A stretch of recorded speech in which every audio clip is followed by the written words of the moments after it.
Hello, everyone, and welcome to our second annual Echo Autism Symposium. We are so excited to get the day started and get ready to learn. I'm Dr. Kristen Soul, and I'm a pediatrician here at the University of Missouri, and I'm also the founder and executive director of Echo Autism Communities.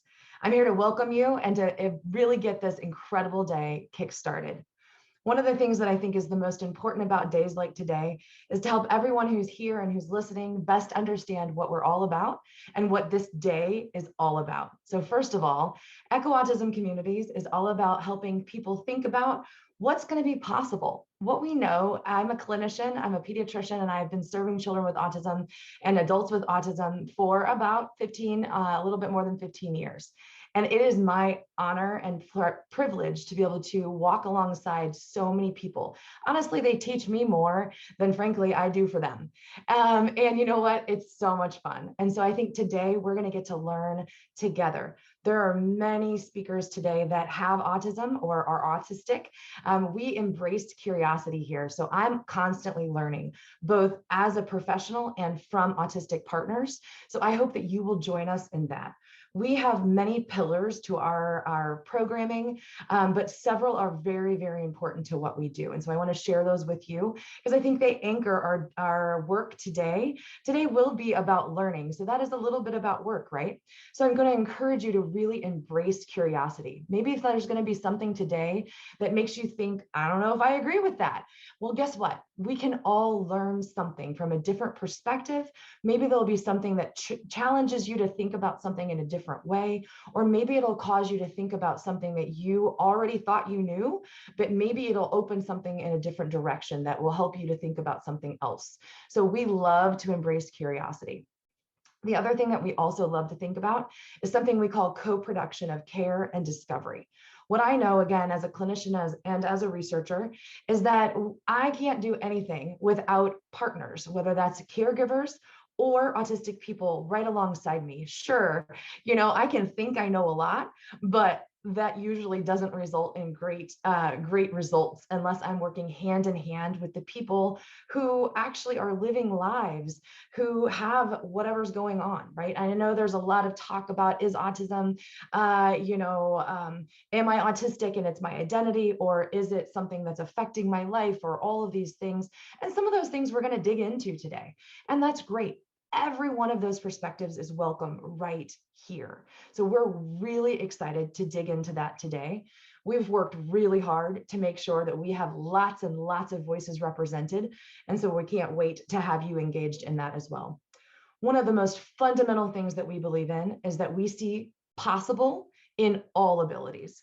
I see possible in your ability, in my ability, and everybody's abilities. I have lots of abilities that you may not find very great. I talk a lot, I get pretty anxious. There's all kinds of things that are about me that not everybody loves. And you know what? That's okay, because those are still abilities that I have that I find value in and lots of people find value in. And so every one of us has abilities, every single one of us. So we see possibilities in that. And so today we're going to be really embracing that idea of seeing the possible in each and every one of our abilities. So I'm really, really excited to be here today, and all of our speakers, some of which I know and some of which I don't know. So I'm going to be learning right alongside you. Last I checked, we have about 1,300 people registered, so that's exciting. One of the things you may not know is that Echo Autism is all about community. It's true that we have been building communities around this thing we call Echo Autism for about 7 years. Our main focus is on really disseminating best practices. We know that in academic medical centers, and especially the United States, there are best practices that get created by experts like me and experts like you're going to hear from today, but they honestly rarely make it all the way out into what I think of as the last mile of healthcare. And guess what that means? That means deep inequities are created. So if you live in a really rural community, I'm here in Missouri. I said I'm at the University of Missouri, but my family is from more rural Missouri. I grew up in an urban area, but I have a deep love for rural communities and underserved populations. And so it's great if you have the resources and the ability to get to an urban academic center or a more, a research center. But what if you can't? And is it okay? Are we okay with your outcomes or your trajectory being dictated by where you live or the ability to access the expertise? In Echo Autism, we don't think so. So Echo is all about moving knowledge, not people. So we partner together with expertise. We hold best practices, but then we move that knowledge. We share that best practice around both primary care, around mental health, around crisis care, family advocacy or self-advocacy, on and on and on. Frankly, the sky is the limit, and we keep pushing that envelope to say, what are the best practices? And by the way, that's where that co-production continues to come in, because we don't know everything. So we have to keep learning and keep saying, well, is that the best practice? How do we know, right? So that's something that we also continue to think about and engage with our different stakeholders. The other thing that we know is that, frankly, much of our research has been founded in academic centers, which are not wholly representative of all of our communities. So one of the coolest things about our growth within Echo Autism communities is that we're now able to get more diverse communities engaged in research. So we can get more people from diverse backgrounds, both rural and other types of diversity, right? So geographic diversity, socioeconomic diversity, and racial and ethnic diversities engaged in research, so we can learn more.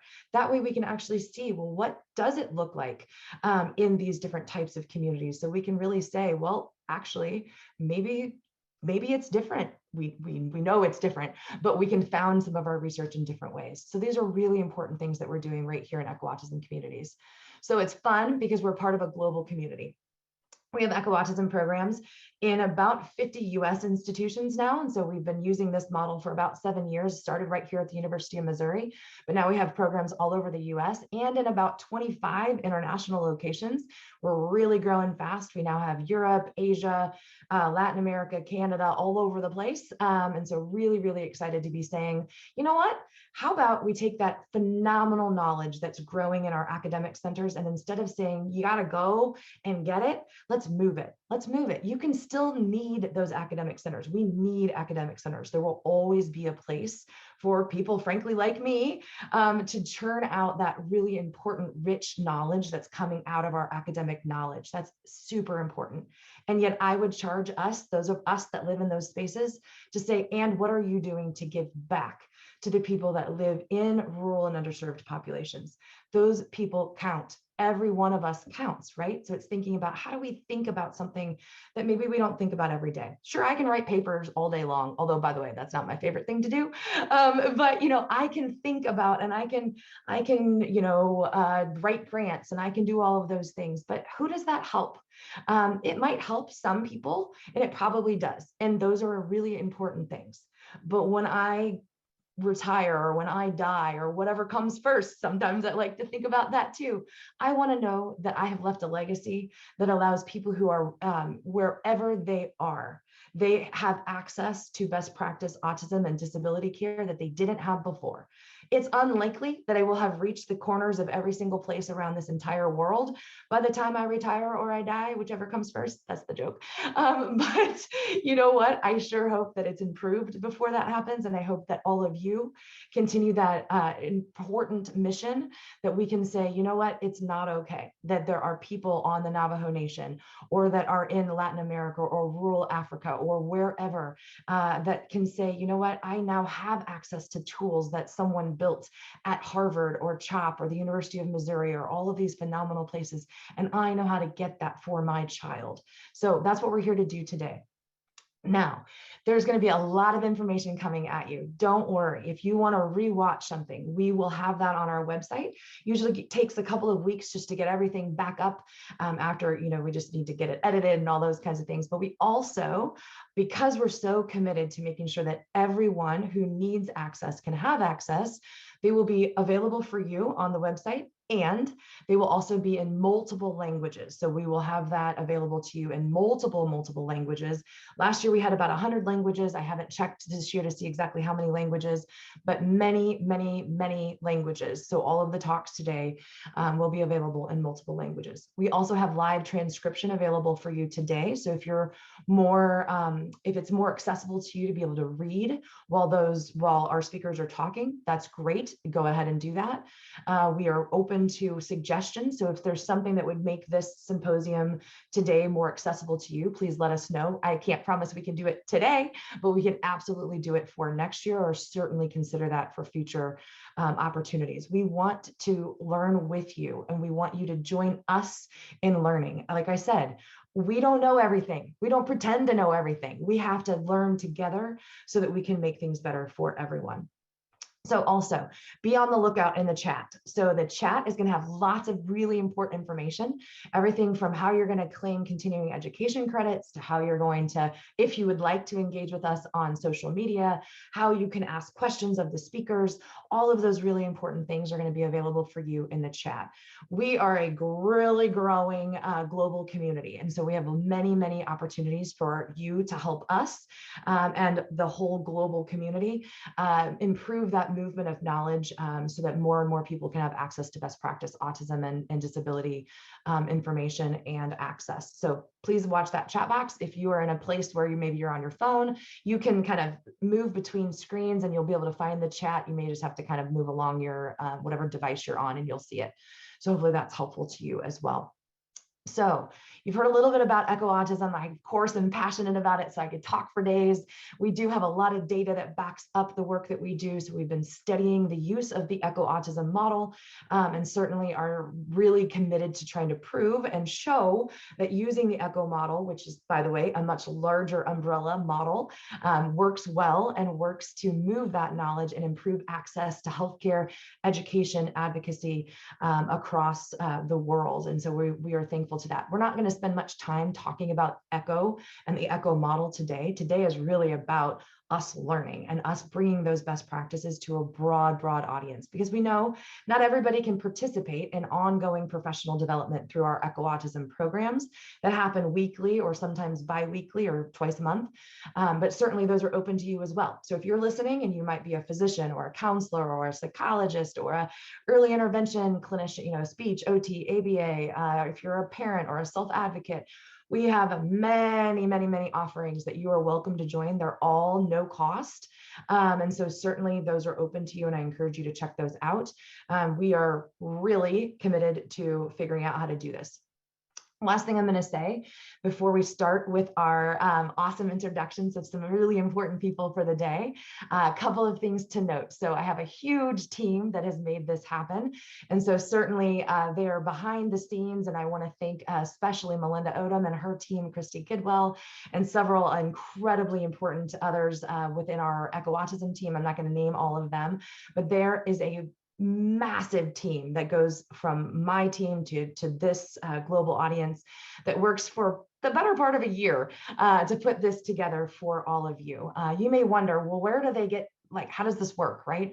Well, we work really hard to get different types of grants and different types of things, but frankly, a lot of it is through the state of Missouri. And so Missouri is committed to really helping those with autism to have access to best practices. And I'm lucky enough that they allow me to make sure that we are getting access to best practices throughout the state of Missouri. And because we're helping people in Missouri get access, I get a platform that also I can share with you.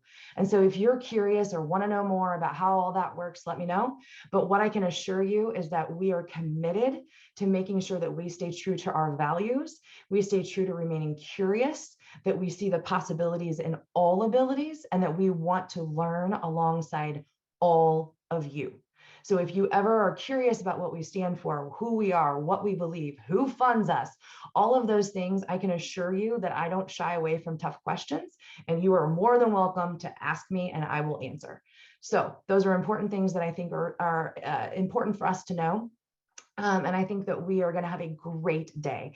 I cannot wait, especially for some of our panels. We have some awesome things planned for all of you.